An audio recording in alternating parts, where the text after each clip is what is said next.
Put the tongs down, fat boy. I said down. The officer's voice sliced through the laughter, hard and sharp, as his hand slapped the barbecue fork from the man's grip, sending it skittering across the grass. Smoke from the grill mixed with the sour stench of authority as another cop snickered, kicking over a tray of ribs. "You people can't even have lunch without breaking a law, huh?" he sneered, brushing imaginary ash off his spotless uniform. The crowd froze, children clutching plates, a woman's scream breaking the silence. The big man stood still, eyes steady, jaw locked. They thought they were humiliating a nobody. They had no idea who they'd just cornered. Before we go any further, comment where in the world you are watching from, and make sure to subscribe, because tomorrow's story is one you don't want to miss. The afternoon sun beat down mercilessly on Jerome's backyard, turning the air into a thick soup of Georgia heat and barbecue smoke. His large frame moved with practiced ease around the grill, spatula flipping and turning as fat dripped and sizzled on the hot coals below. Despite his size, there was a grace to his movements, muscle memory from a lifetime ago refusing to fade completely. "Now, these right here," Jerome said, pressing the spatula against a rack of ribs. "These are gonna make you forget all about your mama's cooking." He grinned at the small crowd gathered around the picnic tables where Vanessa was laying out paper plates and plastic cups. "Don't let my mother hear you say that," Vanessa called out, arranging bowls of potato salad and coleslaw. "She'll drive down here just to prove you wrong." Her smile lit up her face as she watched their children playing. Tobias, tall for 16, was showing off his basketball moves to some younger kids, while 13-year-old Layla sat cross-legged in the grass, making clover chains with her friends. The scene was picture perfect, exactly what Jerome had dreamed of during those long nights overseas. "Mrs. Johnson from next door waved as she carried over a homemade peach cobbler. "You better save room for dessert," she announced, setting it down beside Vanessa's spread. "Yes, ma'am," Jerome chuckled, wiping sweat from his forehead with the back of his hand. "Though these days, saving room ain't exactly my strong suit." He patted his stomach good-naturedly. "Stop that," Vanessa scolded, walking over to kiss his cheek. "You're perfect, just the way you are." "Perfect might be stretching it," Jerome said, but his eyes crinkled with happiness. "Man, sometimes I miss being able to run 5 miles without breaking a sweat. Remember those days, baby?" "I remember you being gone for months at a time," Vanessa replied softly. "I'll take you right here, right now, every single day."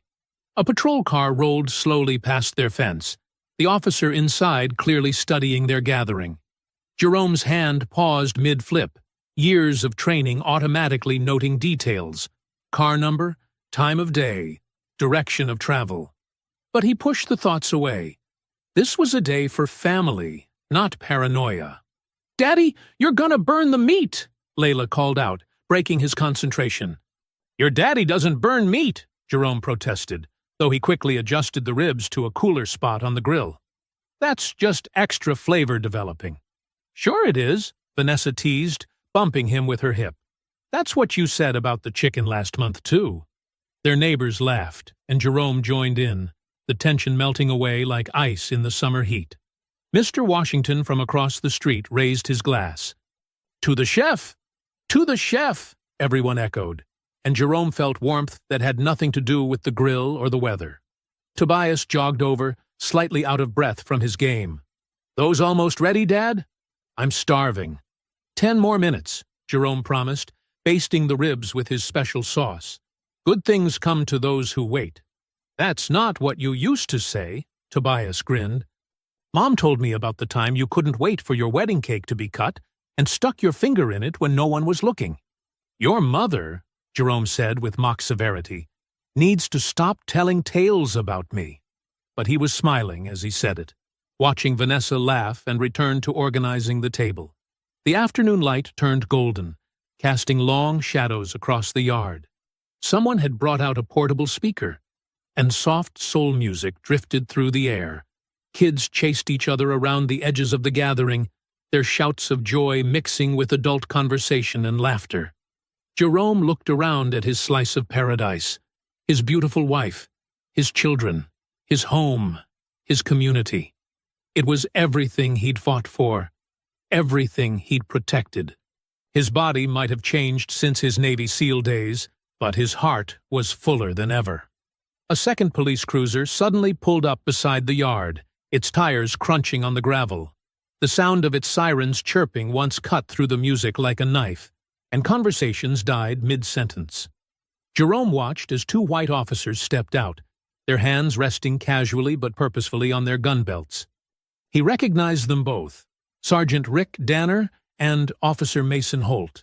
They were known in the neighborhood, but not for good reasons.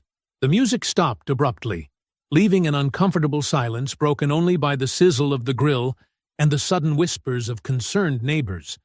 Tobias moved closer to his father, while Layla quickly joined her mother at the picnic table.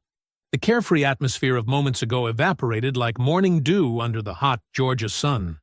Jerome stood perfectly still at his grill, spatula in hand, watching as the officers approached his fence line. The weight of his family's safety pressed down on his shoulders, heavier than any pack he'd carried in training. His mind automatically catalogued possible scenarios, exits, assets, habits that had kept him alive in combat zones now activating in his own backyard. But outwardly, he remained calm, his expression neutral as he watched the officers approach.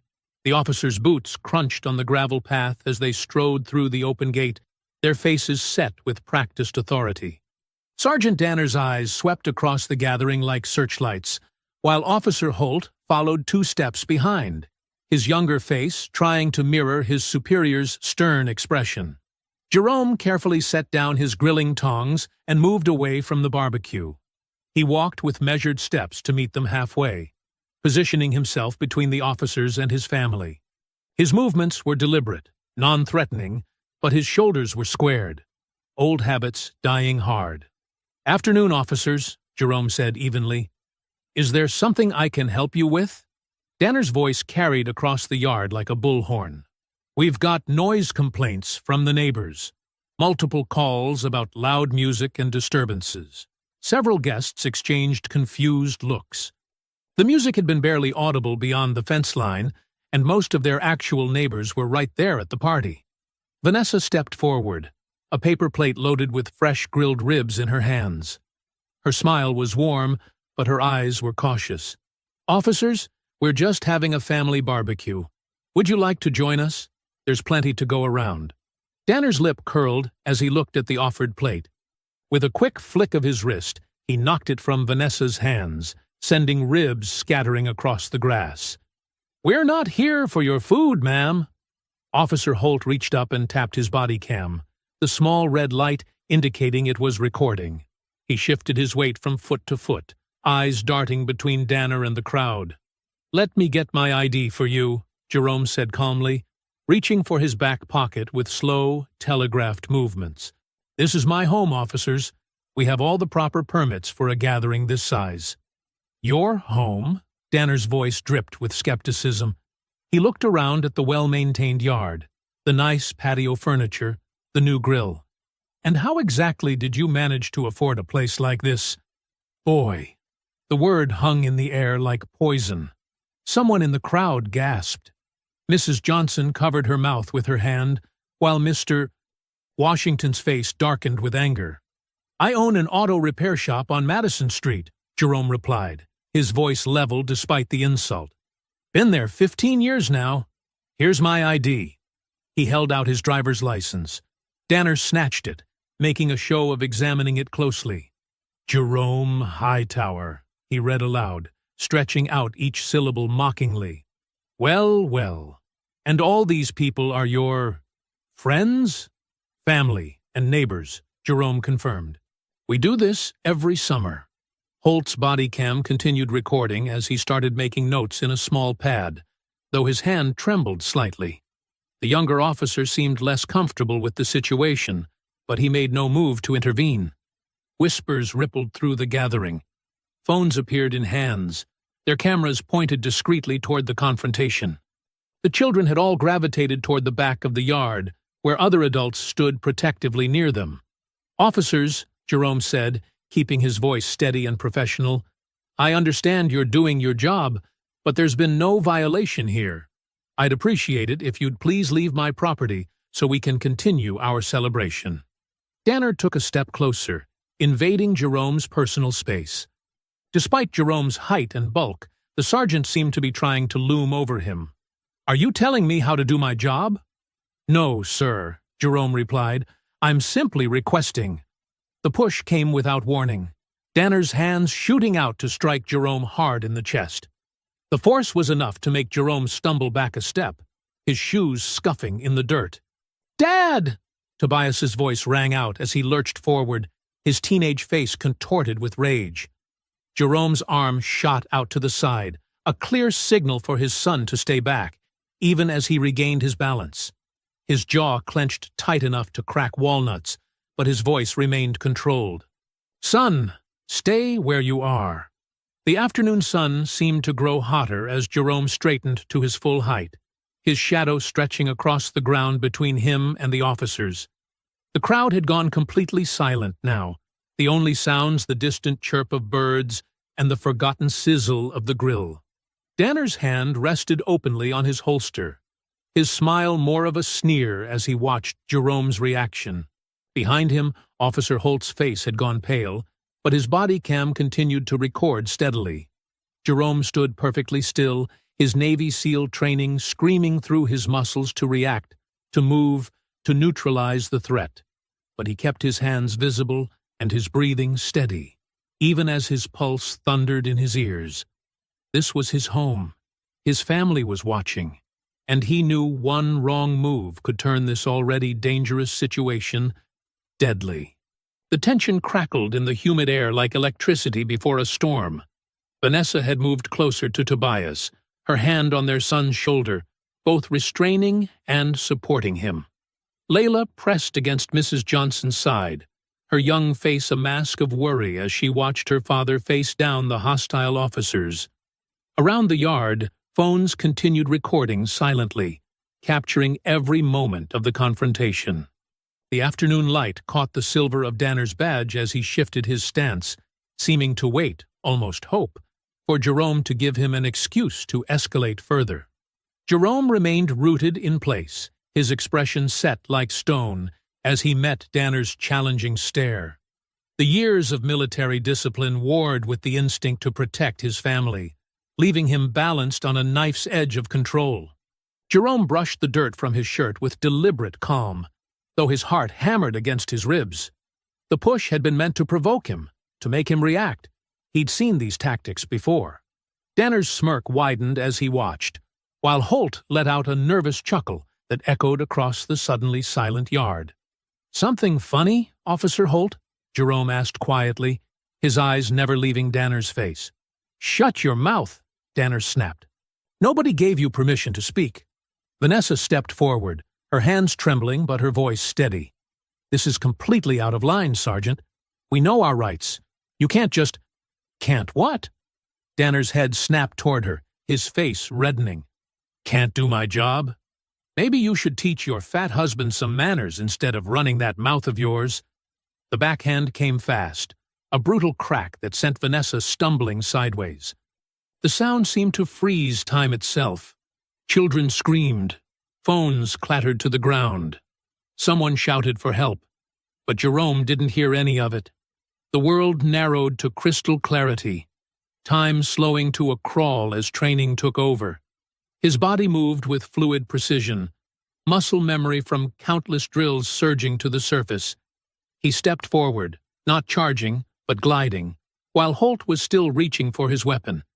Jerome's hands found the pressure points on Holt's wrist with surgical accuracy. One twist, and the young officer's grip went slack.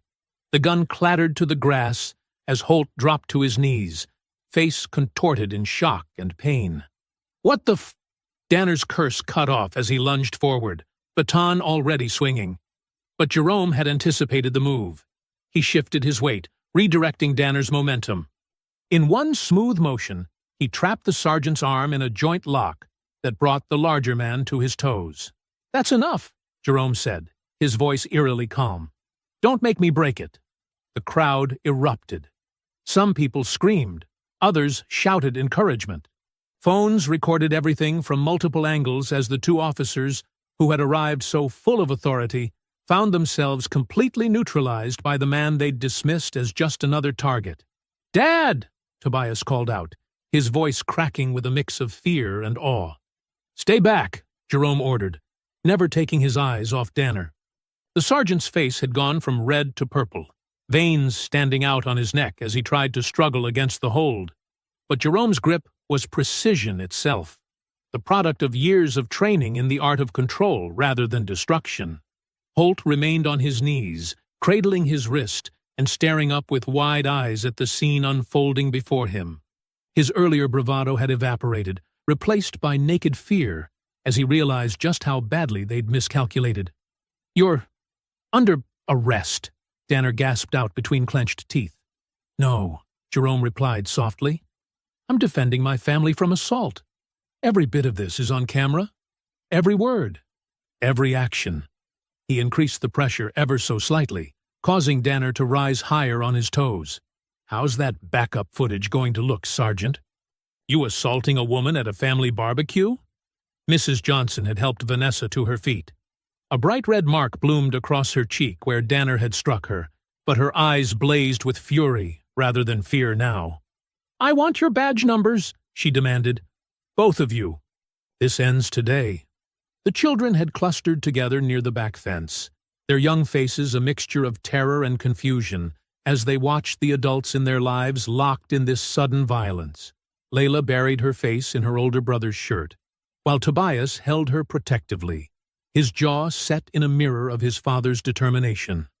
The first distant wail of sirens cut through the chaos. Jerome's ears picked up at least 3 distinct patterns, multiple units, incoming fast. He knew what came next.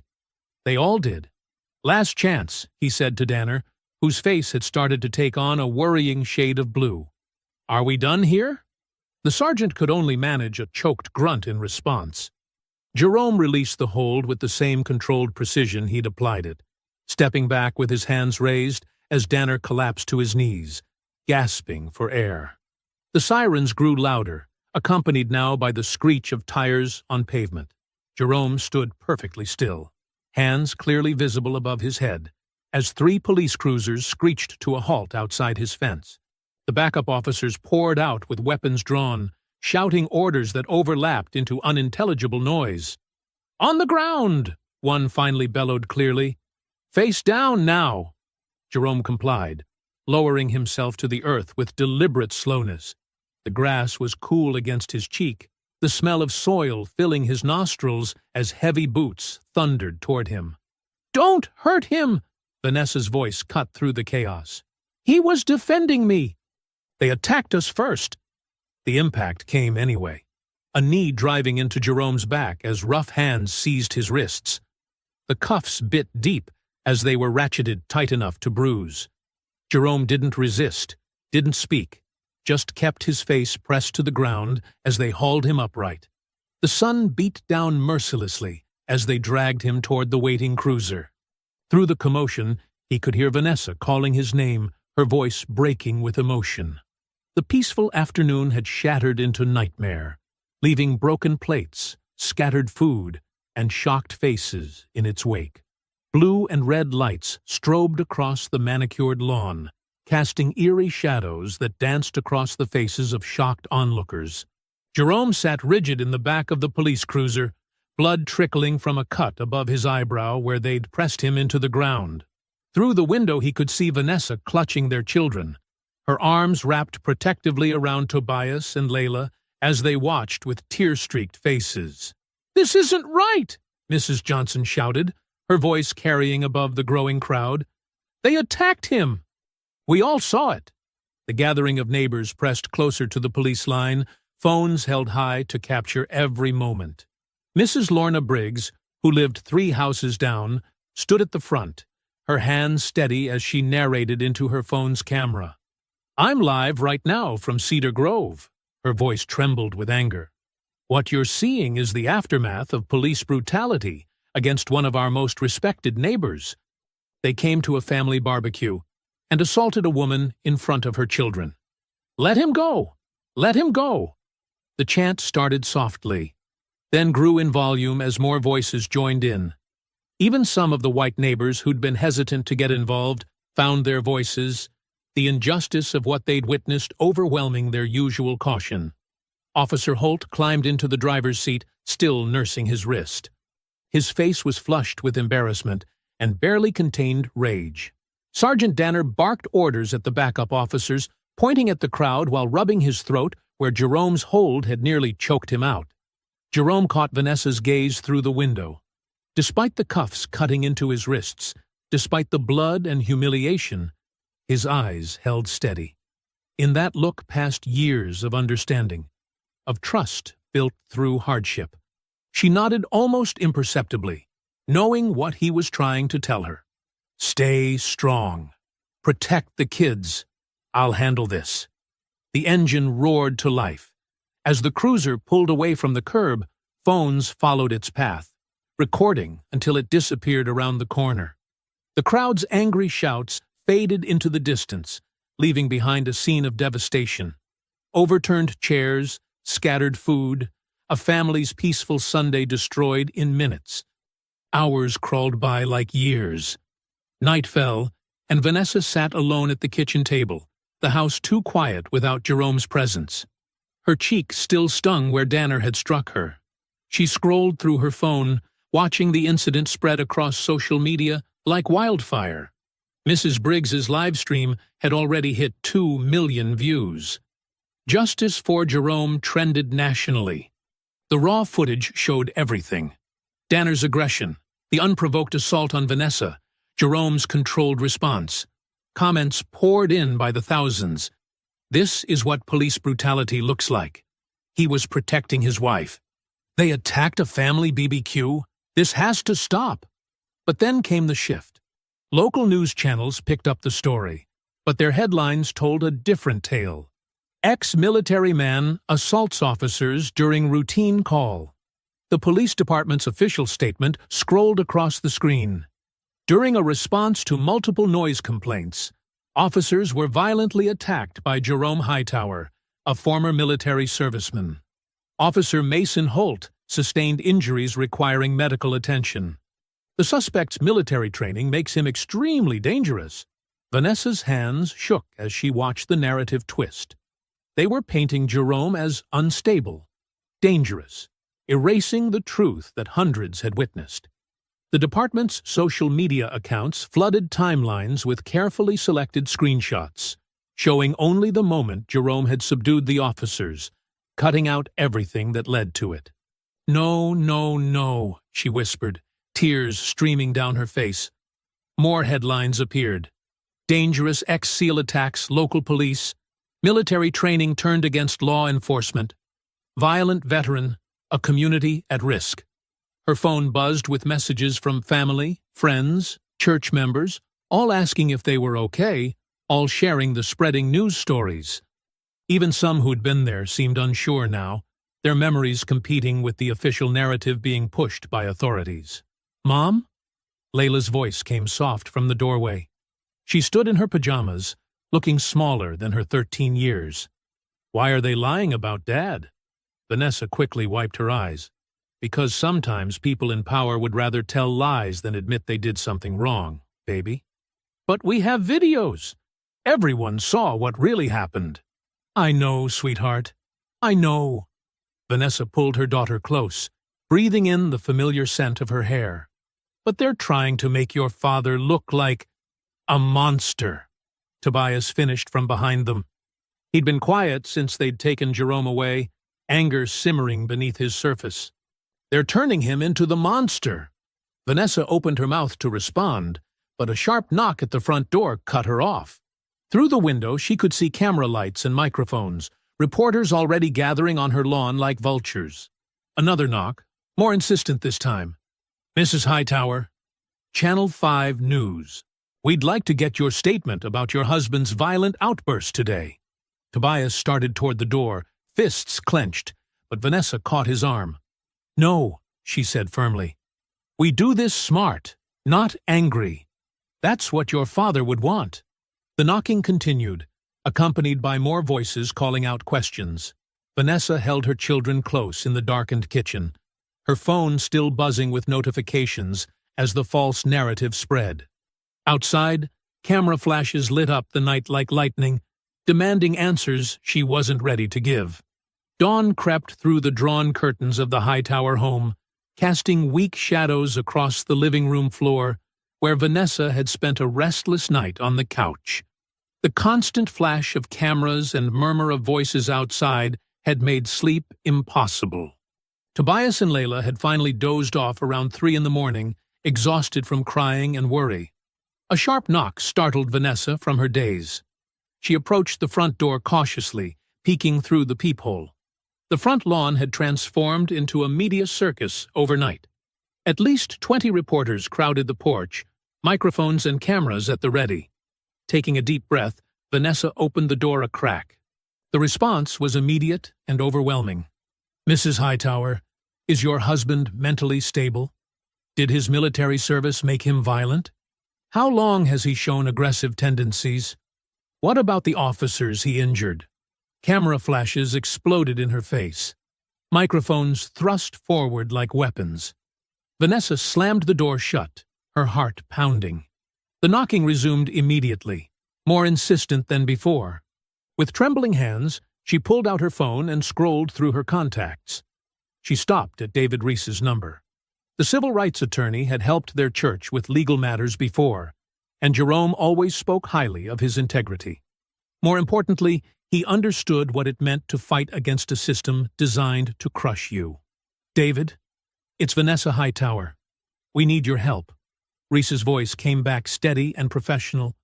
"I saw the news, Vanessa. I'll be there in 2 hours." True to his word, Attorney Reese arrived that afternoon, navigating through the media crowd with practiced ease. His tall frame filled the doorway as Vanessa ushered him inside. He carried a weathered leather briefcase and wore an expression of contained fury. "Show me everything," he said, settling at the kitchen table. Vanessa pulled up video after video on her laptop. Mrs. Briggs's live stream, neighbor footage, social media clips. With each viewing, Reese's face grew darker. He took detailed notes, occasionally muttering under his breath. "The department's covering their tracks," he said finally, closing his notebook.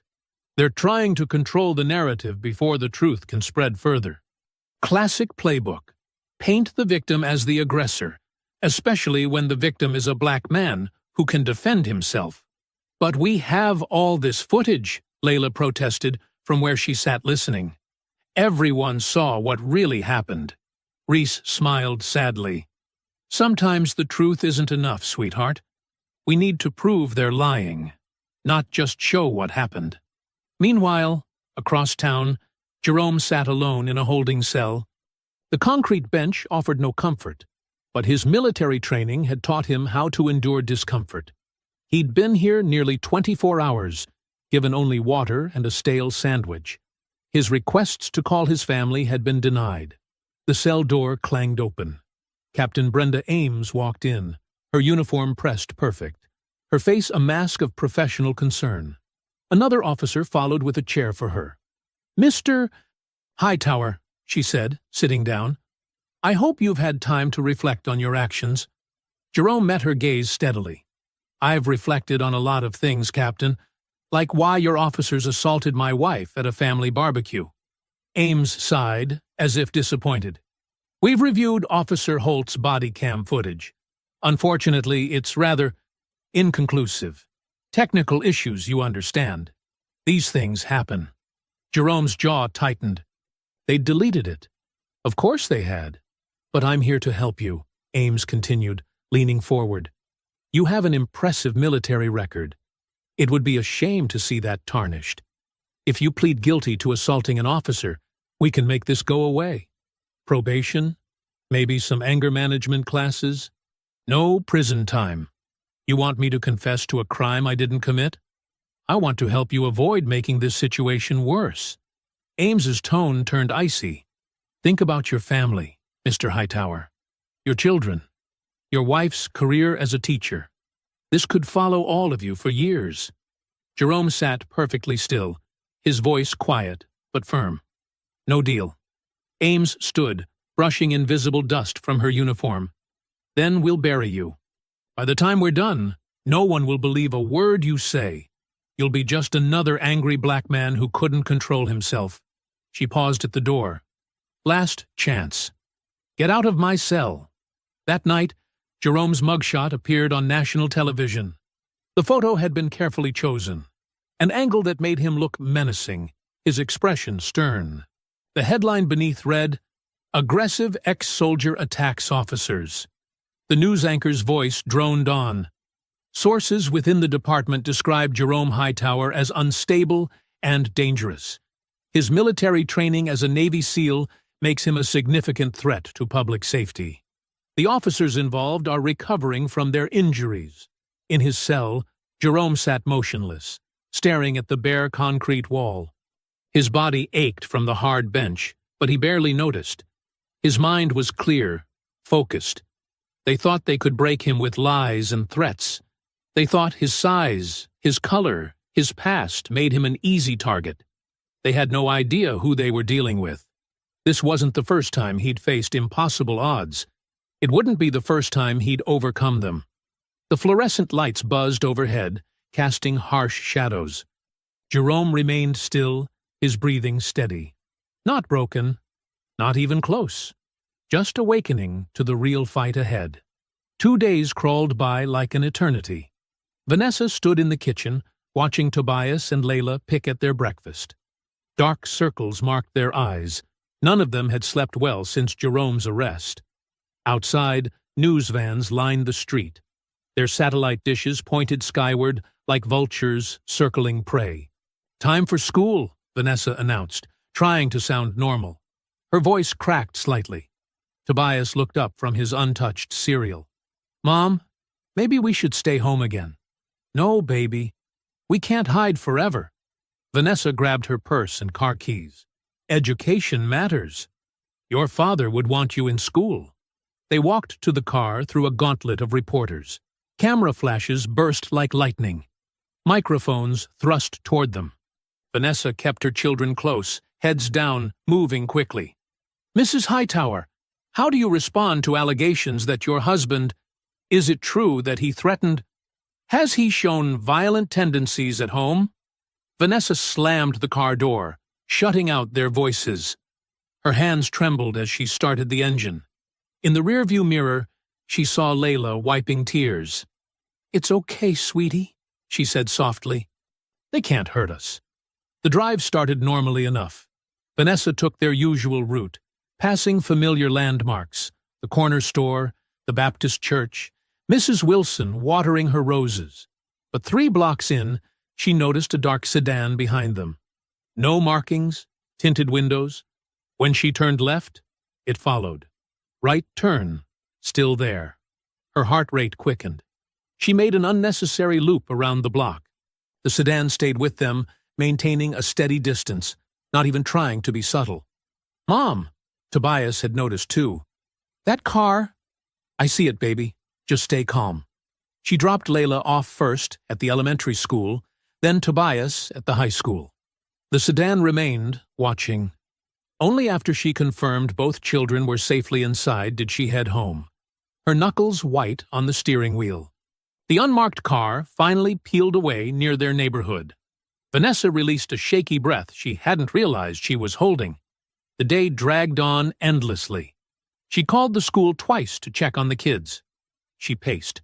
She cleaned obsessively. She ignored the constant doorbell and phone calls from reporters. As darkness fell, she prepared dinner, though none of them had much appetite lately.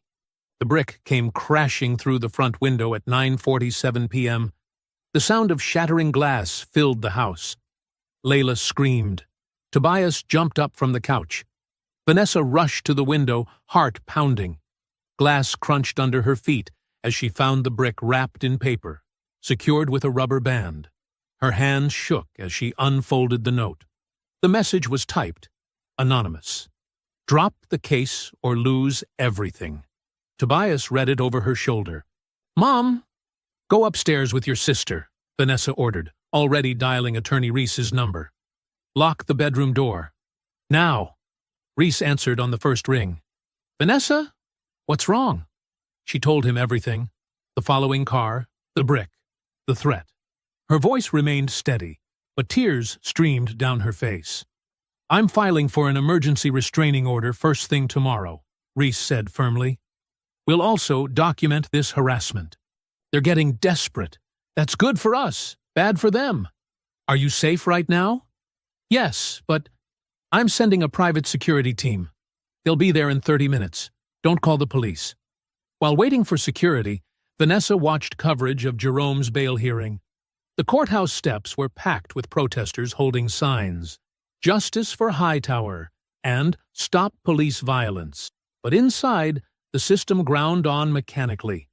Sergeant Danner took the stand, his uniform crisp, his expression earnest. He wove his lies skillfully, describing Jerome as the aggressor who ambushed them without provocation. We responded to multiple noise complaints, Danner testified smoothly. Mr. Hightower became combative immediately. Given his military background and physical size, we feared for our safety. The prosecutor nodded sympathetically. And you say he attacked first? Yes, sir, without warning. Officer Holt and I were lucky to escape serious injury. Jerome sat at the defense table watching Danner's performance. His face remained impassive, but his eyes never left the sergeant's smirking face. He recognized that look, the smug satisfaction of power unchecked. He'd seen it before, in other places, on other faces. He would remember this one. Without the body cam footage to contradict Danner's testimony, the outcome was predetermined. The judge denied bail, citing Jerome's military training and demonstrated violent tendencies. Hours later, Vanessa tucked the kids into bed. Private security patrolled outside, but the house felt empty, vulnerable. She gathered blankets and settled on the couch near the broken window, a baseball bat within easy reach. Sirens wailed in the distance, a sound that once meant safety, now a reminder of threat. Cool night air drifted through the shattered glass. Vanessa pulled the blanket tighter, her voice barely a whisper in the darkness. You picked the wrong family. She sat vigil through the night, watching shadows move across the walls, listening to every sound. The bat stayed close, unused, but ready. Like Jerome had taught her, stay alert, stay strong, never show fear. Morning would come eventually, and with it, another day of fighting back. The fluorescent lights in Attorney Reese's office buzzed quietly as Vanessa sat across from his desk, fidgeting with her wedding ring. 3 days had passed since the brick came through her window. The private security team still patrolled her house, but sleep remained elusive. Reese burst through the door, his tie loose and his eyes bright with excitement. Sorry I'm late, he said, dropping his briefcase on the desk. But you need to hear this. What is it? Vanessa leaned forward, hope and fear mixing in her chest. I got a call an hour ago. Reese lowered his voice. From inside the department, a data technician named Eli Vargas says he has something we need to see. Vanessa's heart skipped. The body cam footage? Better. Dash cam video from both patrol cars. Shows the whole incident from 2 angles. Reese loosened his tie further. He wants to meet tonight. Could be a trap, Vanessa said, her voice tight with worry. I thought of that. But Vargas sounds terrified. Not like someone setting us up. Says he can't live with himself if he stays quiet. Reese checked his watch. He'll only meet after dark, empty parking lot behind the old Walmart. Vanessa rubbed her temples. David, I can't lose this case. The kids. Jerome. Trust me, Reese said softly. This could change everything. Hours later, Vanessa's car crept through the abandoned parking lot.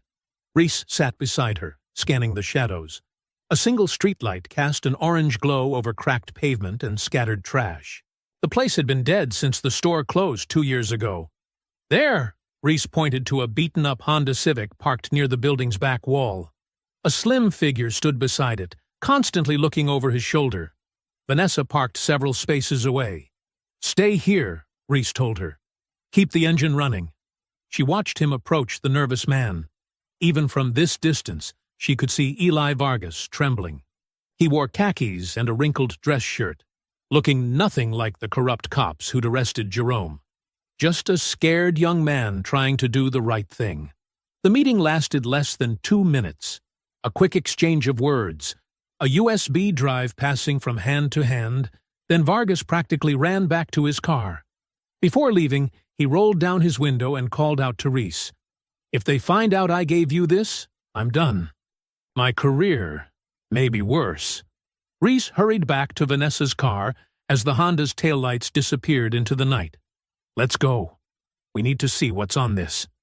The drive back to Reese's office felt endless. Vanessa's fingers drummed the steering wheel at every red light. Finally, they rushed inside, locking the door behind them. Reese's hands shook slightly as he plugged the USB drive into his laptop. Here we go. The video was crystal clear, far better than the shaky cell phone footage that had gone viral. 2 angles showed the entire scene. Danner and Holt arriving, their aggressive approach, the confrontation. The audio picked up every word. "Turn that music down, boy!" Danner's voice crackled through the speakers. "Sir, this is my property." Jerome's calm reply, "We're not breaking any laws." Then came the moment that made Vanessa gasp. The video showed Danner clearly shoving Jerome first, followed by striking Vanessa. The footage captured Jerome's controlled response perfectly. No wild aggression, just precise defensive moves to neutralize the threat. "Oh my God," Vanessa whispered. "It's all there." Reese rewound and watched it again, taking notes. This destroys their whole narrative. Shows clear police brutality, abuse of power, racist language. His grin grew wider. "We've got them." "What about Vargas?" Vanessa asked. "Will he testify?" "Won't need to. The footage speaks for itself." Reese was already typing an email. "I'm sending copies to trusted colleagues right now. Too many backups for them to bury this one." Vanessa felt tears forming. For the first time since the arrest, real hope flowed through her. She imagined telling Jerome, seeing him walk free, holding him again. "We need to move fast," Reese said, burning additional copies. "File the motion first thing tomorrow, before they—" A knock at the office door made them both freeze. Reese held up a hand for silence, slowly approaching the door. But it was just the night janitor, apologizing for interrupting. Vanessa released her breath. "You're right. We should go." They gathered their things quickly, Reese tucking copies of the footage into various pockets. "I'll call first thing tomorrow," he promised as they headed to the parking lot. "This changes everything." "Thank you, David." Vanessa hugged him tight. "For everything." They separated to their cars, both too excited to notice the black SUV sitting silently across the street. Inside, Captain Ames lowered her binoculars, watching Reese and Vanessa drive away. Her face remained expressionless as she spoke into her phone. "You shouldn't have crossed me, Reese." Morning light filtered through the high windows of the Jefferson County Courthouse, casting long shadows across the polished floor. The gallery buzzed with tension as neighbors and supporters filled every available seat. Vanessa sat in the front row, gripping her purse so tight her knuckles whitened. Attorney Reese stood at the defense table, his posture confident, despite his wrinkled suit. Jerome entered in his orange jumpsuit, escorted by 2 deputies. Despite a week in custody, he walked with military precision, head high. His eyes found Vanessa's, and a slight nod passed between them. Across the aisle, Sergeant Danner and Officer Holt sat with their department lawyer, both wearing pressed uniforms and practiced neutral expressions. Judge Marion Wallace adjusted her glasses, scanning the crowded courtroom. "I understand the defense has new evidence to present?" "Yes, Your Honor." Reese approached the bench with a USB drive. "We've obtained dash-cam footage from both patrol vehicles present during the incident. This evidence directly contradicts the officer's testimony." The department's lawyer shot to his feet. "Objection, Your Honor. We weren't notified of any new evidence." "The footage was obtained less than 48 hours ago," Reese countered. "We moved to present it as quickly as possible given its relevance to Mr. Hightower's continued detention." Judge Wallace studied both attorneys. "I'll allow it. Proceed." A court technician connected the drive to the large display screen. The gallery hushed as the first video began playing. The crystal-clear footage showed the officers' arrival, their aggressive approach through the gate. Every word rang through the courtroom speakers. "Turn that music down, boy!" Danner's voice echoed harshly. Murmurs rippled through the gallery as they watched Jerome's calm response, his politeness in the face of escalating hostility. When the footage reached Danner's first shove, gasps filled the room. The camera captured every detail. The unprovoked attack, Danner striking Vanessa, Jerome's controlled defensive moves. Danner's face reddened as his recorded voice spewed racial slurs. Officer Holt stared at his shoes. Their lawyer scribbled furiously on his legal pad. The second angle played, confirming everything. No editing, no ambiguity, just raw truth exposed in high definition. Judge Wallace's expression hardened with each passing moment. When the footage ended, silence gripped the courtroom. Reese stood. "Your Honor, this evidence clearly shows my client acted in justified self-defense after being assaulted by Officer Danner. Furthermore, it proves the officers provided false testimony regarding the initiation of force." The judge removed her glasses, fixing Danner with an icy stare. "I agree. Mr. Hightower, please rise." Jerome stood, straight-backed and dignified despite his prison garb. "In light of this new evidence, I am ordering your immediate release pending further investigation." She turned to the department's lawyer. "And I'm referring this matter to the state police for investigation of perjury charges against Officers Danner and Holt." The gallery erupted in cheers. Deputies moved to uncuff Jerome as reporters rushed forward, cameras flashing. Vanessa vaulted past the barrier, throwing her arms around her husband. Tears streamed down her face as she buried it in his chest. "I knew," she whispered. "I knew the truth would come out." Jerome held her tight, his own eyes glistening. Reese clapped him on the shoulder, grinning broadly. "Let's get you processed out of here." The next few hours passed in a blur of paperwork, changing back into civilian clothes and dodging reporters outside the courthouse. Supporters had gathered on the steps, chanting, "Justice for JT." Some held signs reading, "Black Lives Matter," and "End Police Brutality." Jerome addressed them briefly, his voice steady. "Thank you all for standing with my family. The truth is our shield. Justice is our right." More cheers erupted as he made his way to Vanessa's car. Through the crowd he caught a glimpse of Danner and Holt being escorted to their department vehicle, heads down, no longer so proud in their uniforms. That evening, the Hightower home felt alive again. Tobias and Layla wouldn't leave their father's side, peppering him with questions about jail, hanging on his every word. Vanessa ordered pizzas, and they gathered in the living room, the TV muted as news channels played footage of Jerome's release. "Daddy, are the bad police officers going to jail?" Layla asked, curled against his side. Jerome stroked her hair.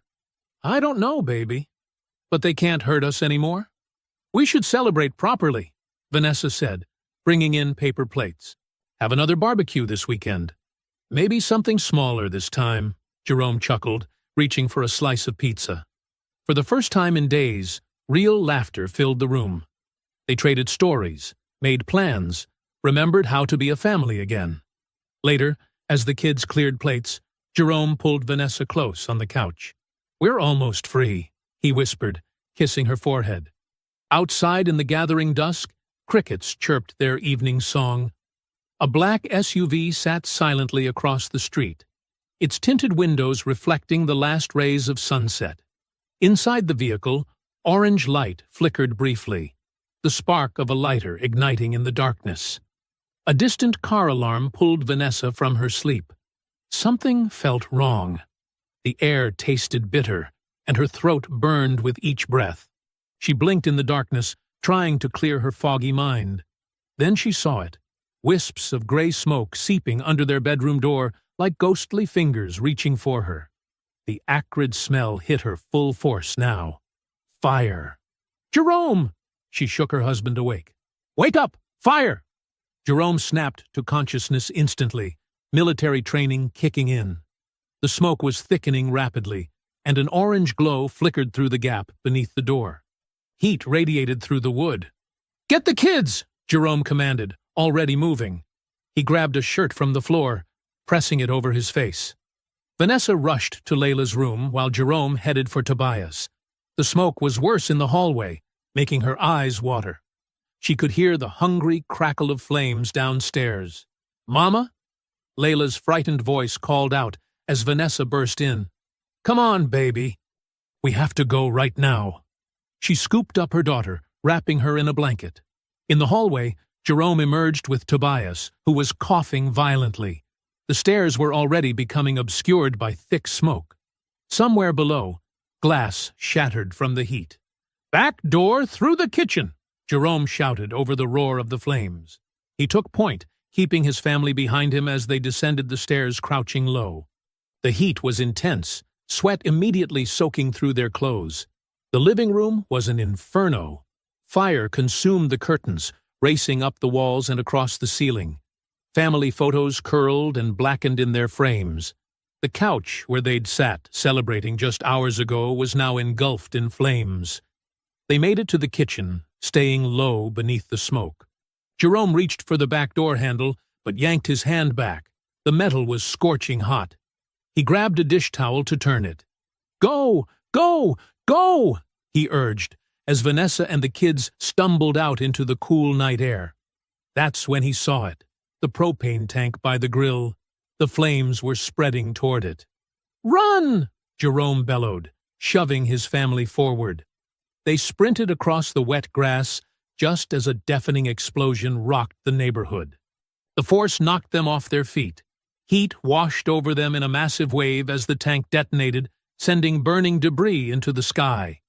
Neighbors poured from their homes, shouting and pointing. Sirens wailed in the distance.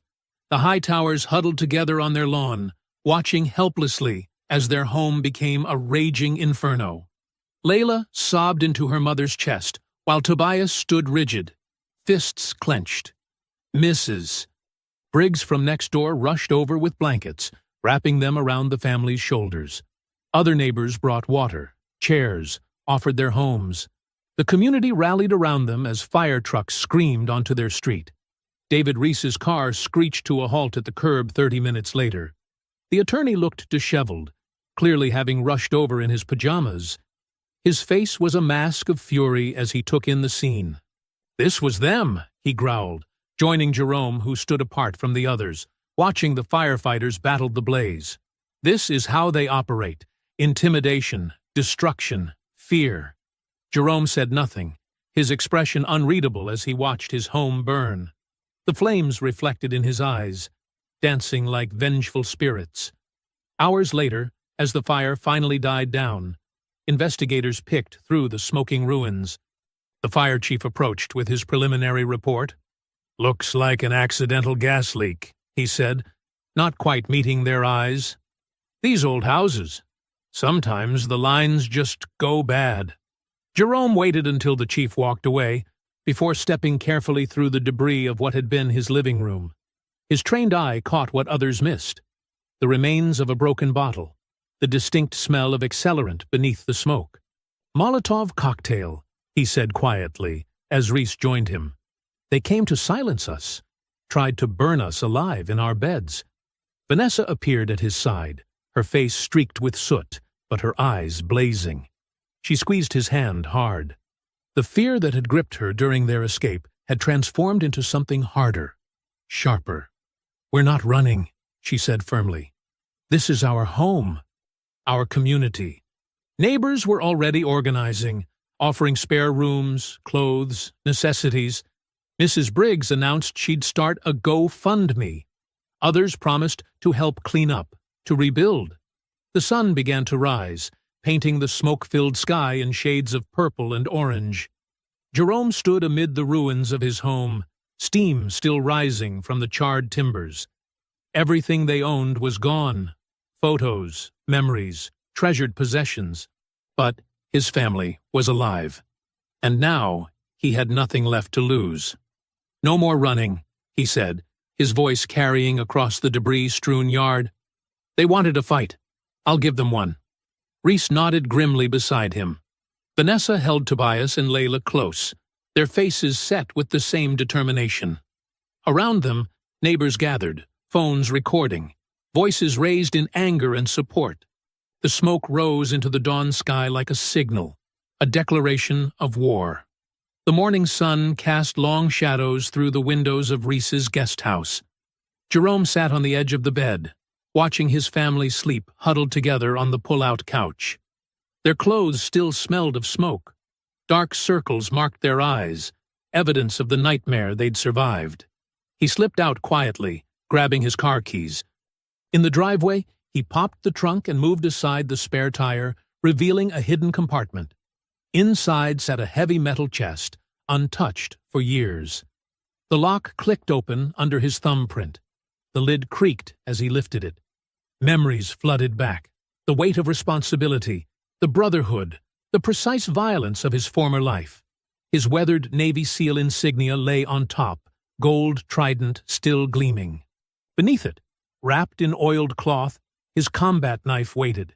The encrypted communication gear remained exactly as he'd packed it away, next to a stack of deployment photos. "Dad?" Tobias's voice made him turn. His son stood in the driveway, bare feet on the cold concrete. "Come here, son." Jerome beckoned him over. "There's something you need to understand." Tobias approached cautiously, eyes fixed on the chest's contents. Jerome picked up a photo, showing a younger, leaner version of himself in desert camo, arm around a fellow SEAL named Marcus Boyd. "When I left the teams," Jerome said quietly, "I promised myself I'd never go back to that life. I wanted peace, normalcy, wanted to be the kind of father who grilled burgers and coached Little League." He paused, running his finger along the knife's sheath. "But sometimes the fight comes to you." "Those are from when you were a SEAL?" Tobias asked, picking up the trident insignia carefully. 16 years of service, special operations, things I've never talked about, missions I'll never discuss." Jerome's voice grew firm. "I buried that part of myself because I thought it would give us a better life. But these people, Danner, Ames, all of them, they're not going to stop. They tried to burn us alive, son." Tobias's jaw tightened. "So what are we going to do?" "Not we. Me." Jerome pulled out his phone, showing a contact photo, the same man from the deployment picture. "Marcus Boyd. We served together, saved each other's lives more times than I can count. He's in cybersecurity now. One of the best hackers I know. You're going after them."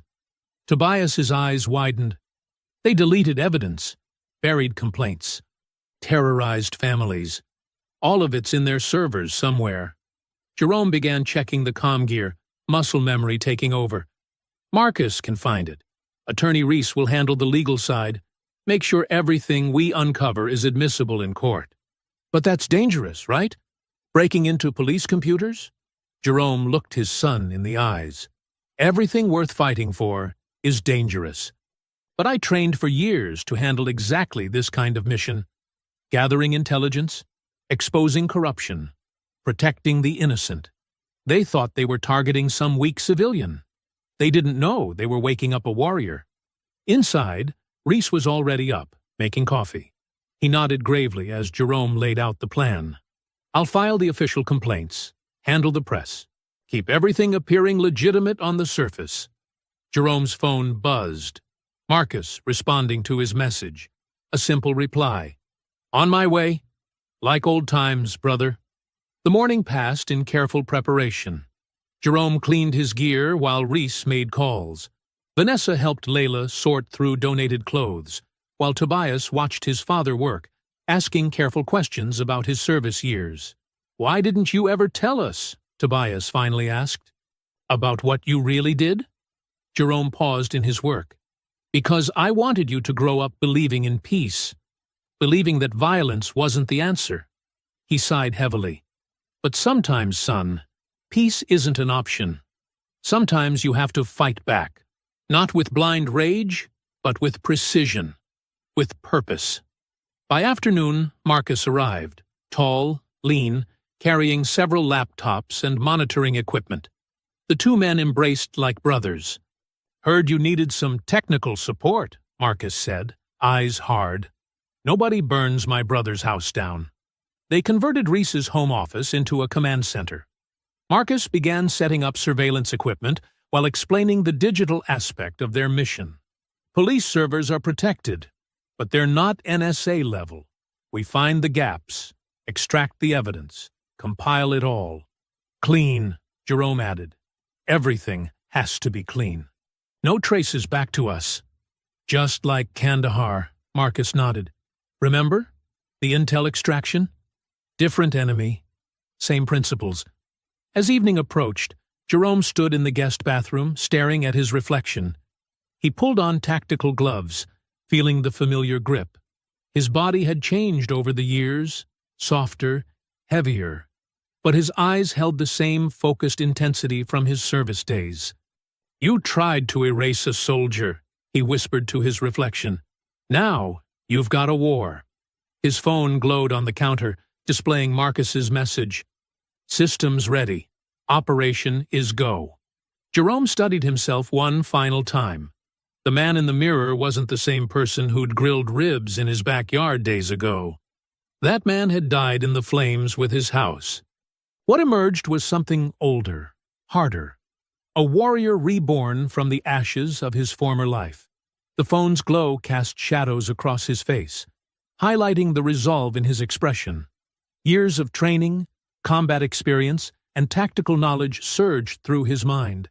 They had awakened something they couldn't control, unleashed a force they never expected to face. His reflection stared back at him. Dangerous, focused, ready for war. The basement hummed with electronic energy as screens cast a pale blue glow across Jerome's face. Cables snaked between laptops and monitors, creating a web of digital surveillance. Marcus sat hunched over the main keyboard, his fingers dancing across keys with practiced precision. "How's that firewall looking?" Jerome asked, leaning closer to study the scrolling code. Marcus grinned, not taking his eyes off the screen. "These county systems? Child's play compared to what we dealt with overseas. Remember that Serbian network?" "Focus, brother," Jerome said, but smiled at the memory. "We need everything they tried to bury." "Already got something." Marcus pointed to a stream of data. "They used basic deletion protocols. Amateur hour. The files are still in the system architecture, just hidden beneath surface directories." Jerome pulled up a chair, watching as Marcus deployed the military-grade decryption key, a souvenir from their service days. The program carved through the police department's security like a hot knife through butter. "There," Marcus whispered as folders began populating the screen. Body cam archives, internal affairs, payment records. Jerome's jaw tightened as he clicked through the first video file. The footage showed Danner's camera perspective from the barbecue. Clear, damning evidence of the assault. They didn't even properly delete it. Just buried it deep enough that no one would look. "Typical bureaucrat mindset," Marcus muttered, copying files to an external drive.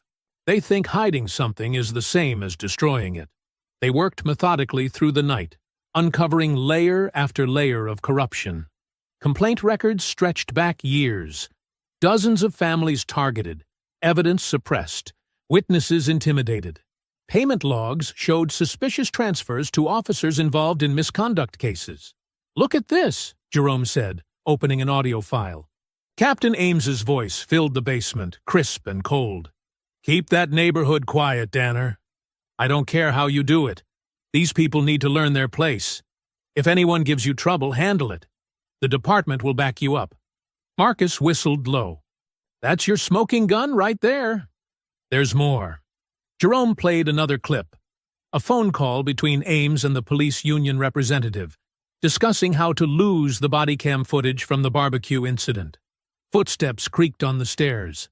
Attorney Reese appeared carrying fresh coffee. His eyes widened at the wall of evidence displayed across the screens. "My God," he breathed, setting down the mugs. This is bigger than we thought. Systematic targeting, coordinated cover-ups, all of it documented, Jerome said, gesturing to the drives. Every deleted file, every crooked deal, every abuse of power. Reese ran a hand through his hair, expression grave. If you leak this, they'll come after you harder. This isn't just about Danner anymore. This implicates the entire command structure. Jerome turned to face him, voice steady. Then let them. Marcus began setting up anonymous accounts, routing them through overseas servers. We'll schedule staged releases, he explained. Different platforms, different times. Once it starts, they won't be able to contain it. 48 hours, Jerome decided, checking his watch. Give them 2 days of peace before their world burns down. They worked until dawn, meticulously organizing the evidence into damning packages. Witness statements, financial records, internal messages showing explicit racism and targeted harassment. The truth laid bare in ones and zeros. Vanessa brought down breakfast as they finished the final uploads. She touched Jerome's shoulder, concern in her eyes. Are you sure about this? He covered her hand with his. They tried to destroy our family, tried to bury the truth. Now everyone will see exactly who they are. The scheduling program blinked green. Uploads complete, timer set. In 48 hours, the carefully constructed facade of the police department would shatter. Every news outlet, every social media platform, every community forum would receive the evidence simultaneously. Jerome sat back in his chair, exhaling slowly. Years of military discipline steadied his nerves as he watched the countdown begin. Clocks ticking. Marcus began disconnecting equipment, wiping drives, removing their digital fingerprints. Just like old times, he said softly, waiting for the mission to go hot. Outside, thunder rolled across the sky, nature's percussion matching the tension in the basement. Rain began to patter against the small windows, a steady drumbeat counting down the hours. The storm would pass, but its effects would linger. Reese gathered the physical copies of evidence into his briefcase. I'll have the legal documents ready. Once this breaks, we'll need to move fast. Jerome nodded, helping Marcus pack away the last of the gear. The basement slowly transformed back into a normal storage space, hiding all evidence of their night's work. But in cyberspace, the truth waited like a coiled spring, ready to unleash chaos. Upstairs, they could hear Tobias and Layla getting ready for school. Normal morning sounds, cereal bowls clinking, backpack zippers, quiet conversation. Jerome listened, remembering why they were fighting. Not for revenge, but for justice. Not just for his family, but for every family that had been silenced. The thunder growled again, closer now. Marcus checked his phone one last time, confirming the upload schedules were locked in. 47 hours, 56 minutes, he reported. Jerome stood in the basement doorway, watching the rain streak down the windows. The storm outside was building, drawing energy from the warm Georgia air. But the real tempest was digital, invisible, inevitable, waiting to break over the city with the force of long-buried truth. Now we wait, he said quietly, as another rumble of thunder shook the house. The rain drummed against the windows of Reese's guest house, creating shifting shadows across the living room walls. Jerome sat in semi-darkness, cleaning his old combat knife while Vanessa helped the kids with homework at the kitchen table. Marcus monitored police frequencies on a laptop, headphones covering one ear. Jerome's phone buzzed. Unknown number. His thumb swiped across the screen, revealing 5 words that made his stomach tighten. We know where you are. Marcus, he called softly. We've got incoming. Before Marcus could respond, bright headlights swept across the front windows, cutting through the rain like searchlights. Car doors slammed. Heavy footsteps splashed through puddles. Vanessa, get the kids to the basement, Jerome commanded, voice calm but firm. Now! She didn't hesitate, gathering Tobias and Layla quickly. Years of military family life had taught her when questions could wait. Marcus killed the house lights, plunging them into darkness broken only by occasional lightning flashes.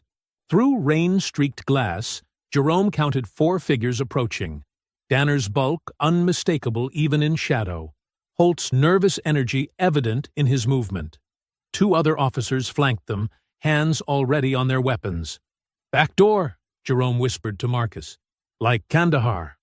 Marcus nodded, understanding instantly. They'd run similar operations countless times, the hunter becoming the hunted. Jerome slipped out through the kitchen while Marcus took up position near the front windows, ready to direct attention. The rain soaked Jerome instantly as he moved through the backyard. His feet, once slowed by extra weight, now found their old rhythm.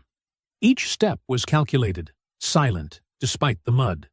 Lightning flashed, and he pressed against a tree, counting the seconds until thunder masked his movement. Holt had separated from the group, cocky and careless, checking the side of the house. Jerome waited until the thunder rolled, then closed the distance. His hand shot out in a precise knife-hand strike to Holt's throat. The officer's gun clattered into a puddle as he dropped, gasping silently. Inside, he heard Danner's voice. "Police! Open up!" The front door splintered under a boot. Marcus's voice carried back, "This is private property. I'm armed and authorized to defend myself." Jerome used the distraction to move again. The 2 unknown officers had spread out, trying to flank the house. Amateur tactics. He caught the first one from behind, using the rain to mask his approach. A quick armbar takedown left the man face down in the mud, zip-tied with his own cuffs. Lightning illuminated the yard again. The second officer spotted Jerome and raised his weapon. Jerome was already moving, closing the distance before the man could aim properly. He grabbed the gun barrel, twisting it away as they grappled. The officer had youth and training, but Jerome had experience and desperation. The fight ended with another zip tie and a controlled chokehold. Inside, furniture crashed. Marcus was keeping Danner occupied, but Jerome knew his friend wouldn't engage directly. That was part of the plan. Keep them focused forward while death came from behind. Jerome retrieved Holt's dropped weapon, checking the magazine out of habit. Through a window, he saw Vanessa and the kids huddled in the basement, safe but terrified. Layla's eyes met his for a moment. He pressed a finger to his lips, then disappeared back into the rain. Danner's voice boomed from inside. "Where is he? Where's that fat bastard hiding?" Thunder crashed again. Jerome slipped through the back door, water running off him in streams. Marcus had Danner's attention focused toward the front room. The sergeant's back was exposed, a rookie mistake born of arrogance. Jerome moved like a shadow, muscle memory from countless missions taking over. His first strike took Danner's knee from behind. The second knocked the gun from his hand. The sergeant spun, surprisingly fast, throwing a wild punch that Jerome slipped easily. They crashed through the coffee table, glass shattering. Danner was strong, but his technique was sloppy. All anger and no discipline. Jerome absorbed a punch to redirect the energy, then countered with precision strikes to nerve clusters. Each hit strategic, measured, designed to disable without killing. The fight spilled back outside through the broken door. Rain and mud made every movement treacherous. Danner slipped, and Jerome pressed the advantage. A sweep took the sergeant's legs completely. He landed hard, splashing in the muck. Jerome retrieved the fallen gun, pressing it against Danner's temple. The sergeant froze, finally understanding the depth of his mistake. Lightning flashed across Jerome's face, highlighting eyes that had seen far worse men than this. "This is for my family," Jerome growled, finger tightening on the trigger. Distant sirens pierced the storm's rhythm, but these were different. Not the familiar whoop of local police, but the distinct wail of federal vehicles. Red and blue lights began reflecting off the raindrops, approaching fast. Jerome held the gun steady, watching fear replace arrogance in Danner's eyes. Every muscle screamed for closure, for vengeance. But he was more than his rage. More than what they tried to make him become. The FBI vehicles skidded to a stop in front of the house.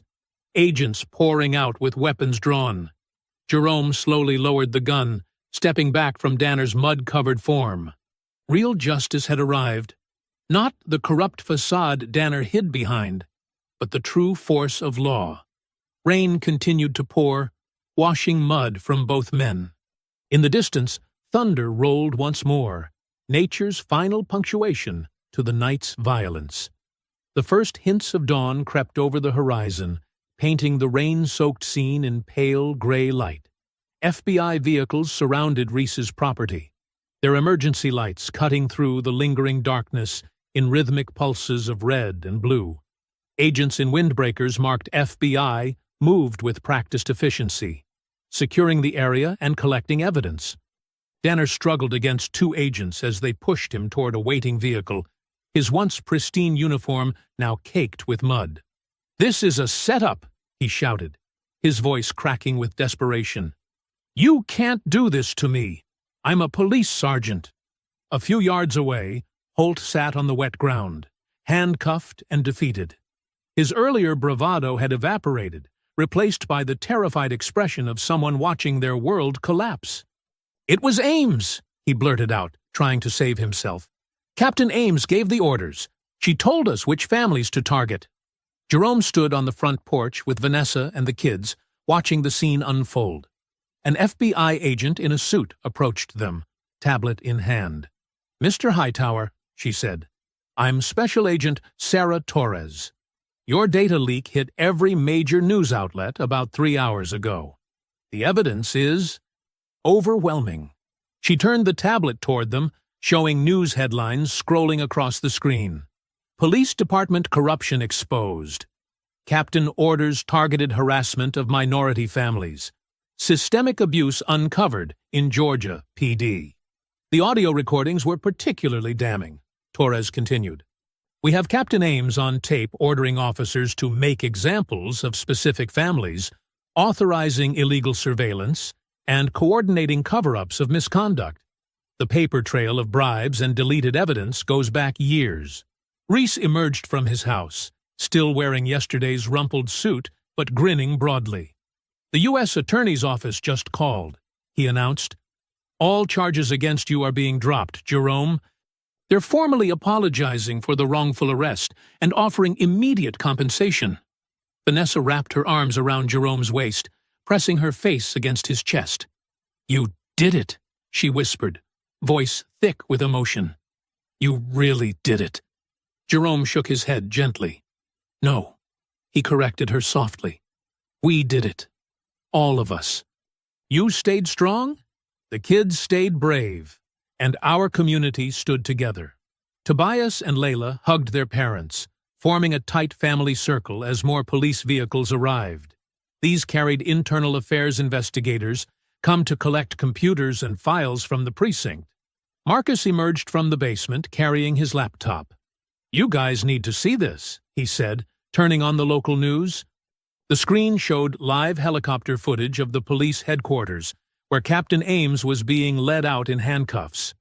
The usually composed captain had lost all pretense of control. She thrashed against the agents holding her, her carefully maintained image shattered.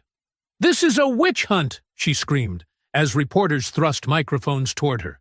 "These are good officers! We maintain order." "Some order," Reese scoffed. The FBI found over 200 complaints that were deliberately buried.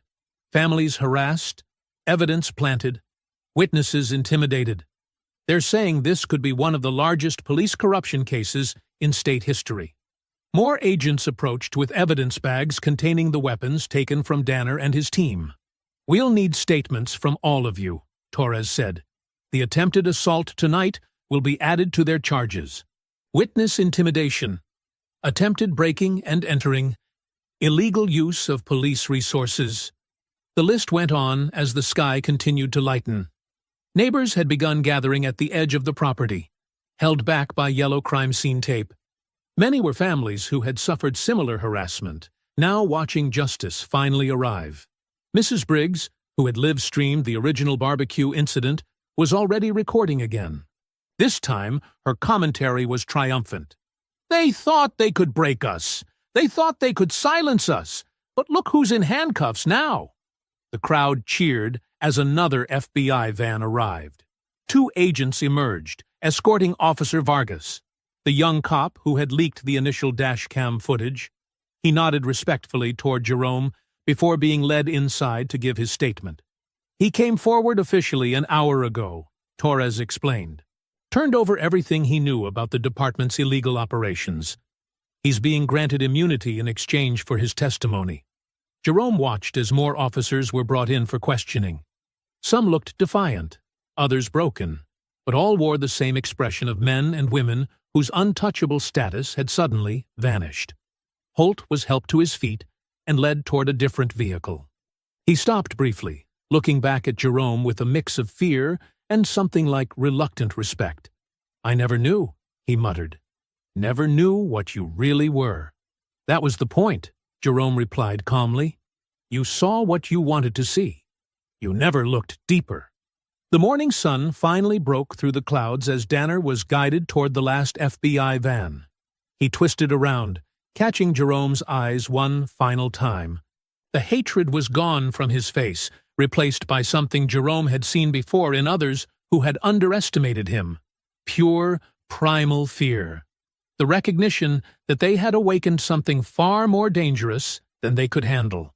The van doors slammed shut, and Danner disappeared inside. Jerome felt Vanessa squeeze his hand as the vehicle pulled away, carrying with it the last pieces of their ordeal. A gentle breeze rustled through the trees surrounding the courthouse, carrying with it the murmur of hundreds of voices. The marble steps were a sea of people. Reporters with cameras and microphones, community members holding signs, and families who had come forward with their own stories of police harassment. Jerome adjusted his navy blue tie, the fabric crisp against his freshly pressed white shirt. The suit fit differently now. Months of stress and renewed training had stripped away some of his previous bulk, revealing more of the warrior's frame beneath. Beside him, Vanessa wore a simple yellow dress that caught the morning light, her head held high. Reese stood on his other side, briefcase in hand, looking both exhausted and triumphant. The jury had deliberated for less than 6 hours. Now, as the verdict echoed through speakers set up outside the courthouse, the crowd fell silent. In the matter of Hightower versus the City of Georgia Police Department, the court clerk's voice rang out, "The jury finds in favor of the plaintiff. Damages are awarded in the amount of $12 million. The explosion of cheers drowned out the rest of the announcement. Signs waved, people hugged, and somewhere in the crowd, Mrs. Briggs's voice could be heard shouting, "That's what I'm talking about!" But there was more. The criminal verdicts followed. Former Captain Brenda Ames, guilty on multiple counts of conspiracy, evidence tampering, and civil rights violations. 8 years in federal prison. Sergeant Rick Danner, guilty of assault, harassment, and civil rights violations. 6 years. Officer Mason Holt, 4 years, with possibility of parole. Reese stepped forward first, raising his hands for quiet. "Today," he declared, "we've seen that justice is possible when we stand together and demand it. The Hightower family's courage has exposed corruption that festered for years. Their victory is everyone's victory."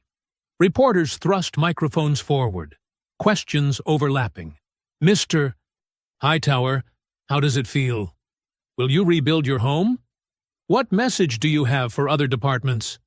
Jerome moved to the podium, his presence commanding immediate attention. The crowd hushed, phones raised to record his words. Vanessa squeezed his hand once before he began. "For years," he said, his voice carrying clearly across the courthouse steps, "I chose silence. After leaving the Navy, I wanted peace. I wanted to be just another neighbor, father, mechanic. Some mistook that silence for weakness."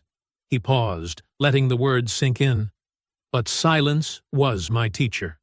It taught me to watch, to listen, to understand the right moment to act." Camera flashes punctuated his words as he continued. "They came to my home, thinking they'd found an easy target. They saw what they wanted to see. A big man who'd gotten soft, But they never asked why I could afford that home. Never wondered what I did before opening my shop. Never thought about why I stayed so calm under pressure. A ripple of appreciation moved through the crowd. Several veterans in attendance nodded knowingly. "This isn't just about me," Jerome continued. "It's about every family who's faced harassment. Every person who's been told to stay quiet and accept injustice. Every community that's lived in fear of those sworn to protect them." His voice grew stronger. "That ends today.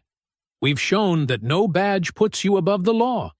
No uniform gives you the right to terrorize families, and no amount of power can silence the truth forever." Social media exploded as his words went viral. Hashtags trended. Hightower strong? Silence? Is strength? Talk justice served? Messages of support poured in from across the country. After the speeches, Jerome and his family made their way through the crowd. People reached out to shake his hand, share their stories, thank him for standing up. One elderly woman grabbed his arm, tears in her eyes. "My grandson," she said. "They did the same to him last year, but now they'll think twice." Reese handled the final press questions while the Hightowers slipped away. They drove across town, past their old neighborhood, until they reached the empty lot where their home had once stood. The charred ruins had been cleared away, leaving bare earth ready for new beginnings. Construction equipment stood ready. Bulldozers, cement mixers, stacks of lumber. The contractor's sign displayed a rendering of their new home, larger and stronger than before. The insurance money and part of the settlement would build something lasting. Jerome stepped onto the dirt, Vanessa and the kids following. Tobias picked up a handful of soil, letting it sift through his fingers. "It feels different now," he said thoughtfully. "Because we're different," Layla replied, showing wisdom beyond her years. "We're stronger." Vanessa wrapped her arms around her family, looking at the empty space that would soon be filled again. "We never broke," she said softly. "They threw everything at us, and we never broke." Workers were already gathering, preparing to break ground. The foreman approached with blueprints, explaining their plans to reinforce everything: stronger foundations, better security, a proper fence. But Jerome barely heard him. He was looking at the sky, remembering that first sunny afternoon that had changed everything. The smoke that had driven them out. The rain during the final confrontation. Now the sky was clear, the air fresh with possibility. His phone buzzed constantly with messages of support, news alerts about police reform bills being introduced, interview requests from national networks. But those could wait. Right now, this moment belonged to his family, standing on their land, unafraid, unbowed, ready to rebuild. 3 months had passed like a healing wound, leaving behind something stronger than before. The October air carried the sweet scent of smoking hickory as Jerome stood at his new grill, spatula in hand, watching flames dance beneath marinating ribs. The rebuilt Hightower home rose behind him, a testament to resilience, its fresh paint gleaming in the afternoon sun. The backyard was transformed but familiar. New grass had grown thick and green, erasing all traces of that July afternoon. A taller privacy fence now encircled the property, not to hide, but to define their space on their terms. String lights crisscrossed overhead, waiting for dusk to transform them into stars. Neighbors and supporters filled the yard, their chatter and laughter creating a warm symphony that Jerome had missed. Mrs. Briggs held court near the dessert table, regaling newcomers with her now famous live stream story. 12 million views, she declared proudly, waving a piece of peach cobbler. And every single one of them saw justice happen. Tobias hovered near the grill, studying his father's movements with exaggerated concentration. "Come on, Dad," he pleaded, reaching for the tongs. "I've been watching YouTube videos about grilling techniques. I'm ready." Jerome chuckled, shaking his head. "YouTube, huh? Is that supposed to impress me more than these 20 years of experience?" 20 years of burning perfectly good meat, you mean," Vanessa teased, appearing with a fresh platter. Her eyes sparkled with mischief and joy as she surveyed their filled yard. Children played tag between clusters of talking adults. Paper plates loaded with potato salad and cornbread balanced on knees. The scene was so normal, so right, it made her throat tight with emotion. "I heard that," Jerome protested, but his smile was warm as sunshine. He pulled her close for a quick kiss, ignoring Tobias's theatrical groan. At the edge of the property, a small contingent of reporters maintained a respectful distance. Their cameras captured B-roll for various features. The SEAL who fought back was trending again after the department's official overhaul. New leadership, new policies, new training programs. Change, slow but steady, rippling outward from this very yard. Layla threaded through the crowd with a pitcher of lemonade, pouring refills and collecting hugs. She'd grown inches taller since July, but something else had grown too. A quiet confidence, a certainty about justice and standing up for what's right. She'd started a student advocacy group at school, turning pain into purpose. "Hey, everyone!" Reese's voice carried across the yard. He stood on the new deck, raising a glass. The crowd quieted, turning toward him. "I think our host should say a few words." Jerome wiped his hands, looking around at the gathered faces. Some he'd known for years, others he'd met through the struggle. All of them were family now, bound by something stronger than blood. "You know," he began, his deep voice carrying easily, "I used to think peace meant staying quiet, keeping your head down, not making waves." He paused, letting his gaze sweep the yard. "But real peace? It comes from standing up, from telling the truth, even when truth is dangerous, from knowing who you are and refusing to let anyone take that away." Murmurs of agreement rippled through the crowd. Several phones recorded, but this wasn't for social media or news clips. This was for them, for here, for now. To truth, Jerome raised his glass. To family. And to never being silent again. To never being silent, the crowd echoed, glasses lifting skyward. The afternoon mellowed into evening. String lights winked to life overhead, casting warm pools of light across happy faces. Someone started playing music, soft jazz that wrapped around conversations like smoke from the grill. Kids chased fireflies, while adults settled into lawn chairs, sharing stories and plans for the future. Marcus, Jerome's former SEAL teammate, manned the grill now, giving Jerome a break. They'd stayed close after everything, rebuilding more than just a house. The cybersecurity company they'd started was already consulting for police departments nationwide, teaching accountability from the inside out. Vanessa found Jerome sitting quietly by the fire pit, watching the sunset paint the sky in streaks of gold and purple. She settled beside him, their shoulders touching. Neither spoke for a long moment, just breathing in the peace they'd fought so hard to reclaim. Children's laughter floated across the yard. Tobias was showing Layla how to roast the perfect marshmallow, their faces glowing in the firelight. The sight made Jerome's chest tight with love and pride. "They're stronger now," Vanessa said softly, following his gaze. "We all are." Jerome nodded, watching smoke curl up from the grill into the golden sky. The same smoke that had once meant destruction now meant celebration. The same yard that had seen violence now overflowed with joy. The same man they'd tried to humiliate now sat tall, surrounded by love and respect. "They came to break a man," he murmured, his voice low and sure, but all they did was remind him who he still is. I hope you enjoyed that story. Please like the video and subscribe so that you do not miss out on the next one. In the meantime, I have handpicked 2 stories for you that I think you will enjoy. Have a great day.